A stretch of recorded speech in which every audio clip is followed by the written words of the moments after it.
வணக்கம். நீலமலை தொலைக்காட்சியின் நகர்வள பகுதி.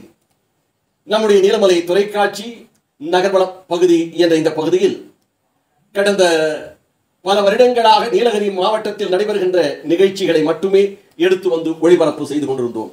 தற்போது எல்லா பகுதியிலும் நடைபெறுகின்ற நிகழ்ச்சிகள் எல்லாம் எடுத்து வந்து நமது நகர்வள பகுதியில் தினந்தோறும் நகர்வளம் என்ற இந்த பகுதியை ஒளிபரப்பு வருகிறோம். இன்றைக்கு நகர்வள பகுதியில் நாம் முதலாவதாக பார்க்க இருப்பது பந்தலூர் அருகே புலி நடமாட்டம் இருப்பதாக போலியோ தனமாக வீடியோவை பதிவு செய்து அதை வாட்ஸ்அப்பில் பரிமாறியதாக 3 நபர்கள் கைது செய்யப்பட்டார்கள் என்ற தகவல் கிடைத்தது. நமது செய்தியாளர் பிரசாத் அவர்கள் நேரடியா தேவாலா காவல் நிலையத்திற்கு சென்று விசாரித்த போது நீலகிரி மாவட்டம் பந்தலூர் அருகே அத்திக்குண்ணா பகுதியில் ஏராளமான பொதுமக்கள் வசித்து வருகிறார்கள். இந்த கிராமம் வனப்பகுதியை ஒட்டி உள்ளதால் அடிக்கடி வனவிலங்குகள் ஊருக்குள் புகுந்து அட்டகாசத்தில் ஈடுபட்டு வருவது தொடர்கதையாக உள்ளது. இந்த நிலையில் கடந்த சில தினங்களுக்கு முன்பாக அத்திக்குண்ணா பகுதியில் புலிகள் நடமாட்டம் இருப்பதை அறிந்து அதை 2 நபர்களை ஏற்கனவே சிறுத்தை தாக்கி சிறுமி உள்பட 2 பலியான நிலையில் புலி நடமாட்டம் இருப்பதாக வெளியான வீடியோவால் வனத்துறையினர் அச்சப்பட்டு பொதுமக்களுக்கு பாதுகாப்பை வழங்க வேண்டும் என்பதற்காக அத்திக்குண்ணா தேயிலை தோட்ட தொழிலாளர்கள் குடியிருக்கும் வீடு பகுதிகளிலே சென்று இரவு பகலாக கூண்டுகளை வைத்தும் இன்னும் வன காவலர்கள் தடுப்பு காவலர்கள் என்று பலரை அழைத்து சென்று அங்கே புலியை தேடும் வேட்டையில் ஈடுபட்டார்கள். இப்படி வனத்துறையினர் இந்த பகுதியிலே அல்லும் பகலுமாக புலிகள் நடமாட்டம் இருக்கிறதா என்று தேடி பார்த்தபோது புலிகள் இல்லை என்ற உண்மை நிலவரம் தெரிய வந்தது. இதற்காக அவர்கள் புலி நடமாட்டத்திற்காக பல இரவுகளை காவல் காத்து செய்திருந்ததும் ஒரு சிரமத்திற்கு உள்ளானது. இந்த நிலையில் புலி நடமாட்டம் இருப்பதாக வந்த வீடியோவை வனத்துறையினர் அதை ஆய்வு செய்தார்கள். அப்போது அது ஒரு போலியான வீடியோ என்பது உண்மை புலன்பட்டது. இதனை அடுத்து வீடியோவை வெளியிட்டது யார் என்று குறித்து வனத்துறையினர் தீவிரமாக விசாரணை நடத்தினார்கள். விசாரணையில் புலி நடமாடுவதாக போலியோவாக வீடியோவை சித்தரித்து வெளியிட்ட அத்திக்குண்ணாவை சார்ந்த யூசுப் அலி வயது 28, முகமது துல் அலி 20, ராஜ்குமார் 24 ஆகியோர்கள் என்பது இது பற்றி தெரிய வந்து வனத்துறை தேவாலா காவல் நிலையத்தில் புகார் ஒன்றை கொடுத்தார்கள். புகாரின் பேரில் அவர்களிடத்தில் விசாரணை நடைபெற்றது.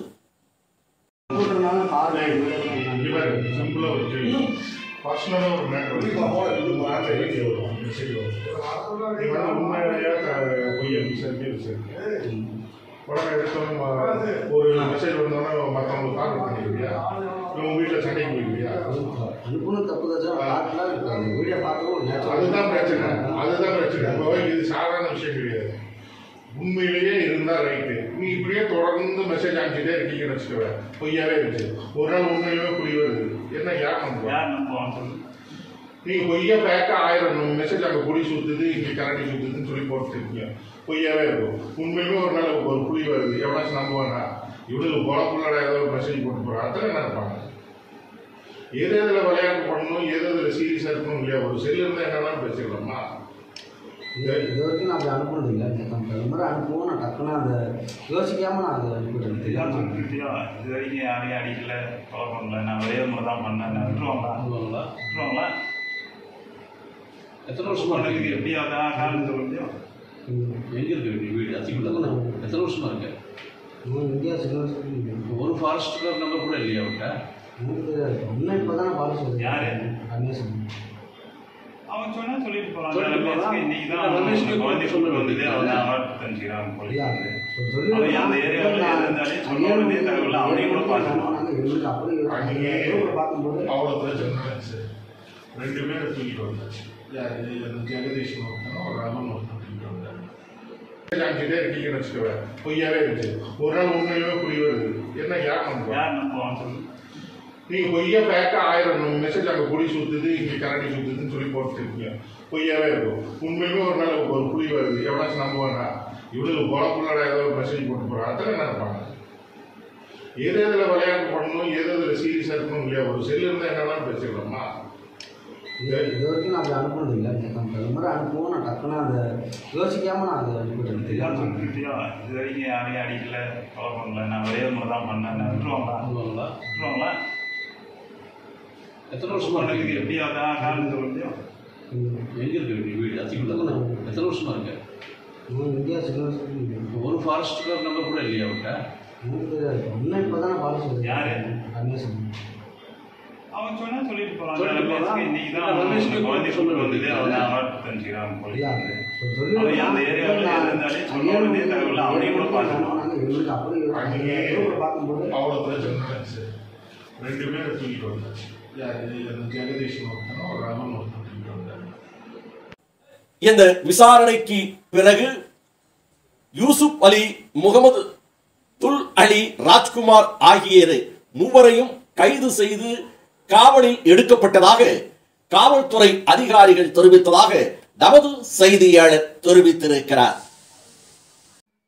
நகர்வள பகுதியில் இரண்டாவதாக நாம் இருக்கக்கூடிய செய்தி, நீலகிரி மாவட்டம் குன்னூர் நகராட்சி கிருஷ்ணாபுரம் பகுதியில் நகரமன்றத்தினுடைய துணை தலைவரும் திராவிட முன்னேற்ற கழகத்தினுடைய விளையாட்டு மேம்பாட்டு அணியின் மாநில துணை செயலாளருமான இளம் இளைஞர்களின் வழிகாட்டும் தலைவராக இன்றைக்கு நீலகிரி மாவட்டத்திலே வளர்ந்து வருகின்ற பாமு வாசிம் ராஜா அவர்கள் விளையாட்டு மைதானம் மற்றும் அரசு ஆரம்ப சுகாதார நிலையம் அமைக்க உள்ள இடம், அந்த இடத்திலே மண்ணின் தரம் பரிசோதிக்கும் பணியினை அரசு அலுவலர்கள் மற்றும் குன்னூர் நகராட்சி பொறியாளருடன் மேற்கொண்ட போது உடன் மாவட்ட பிரதிநிதி மணிகண்டன், கவுன்சிலர், நகர ஐடிவி அமைப்பாளராக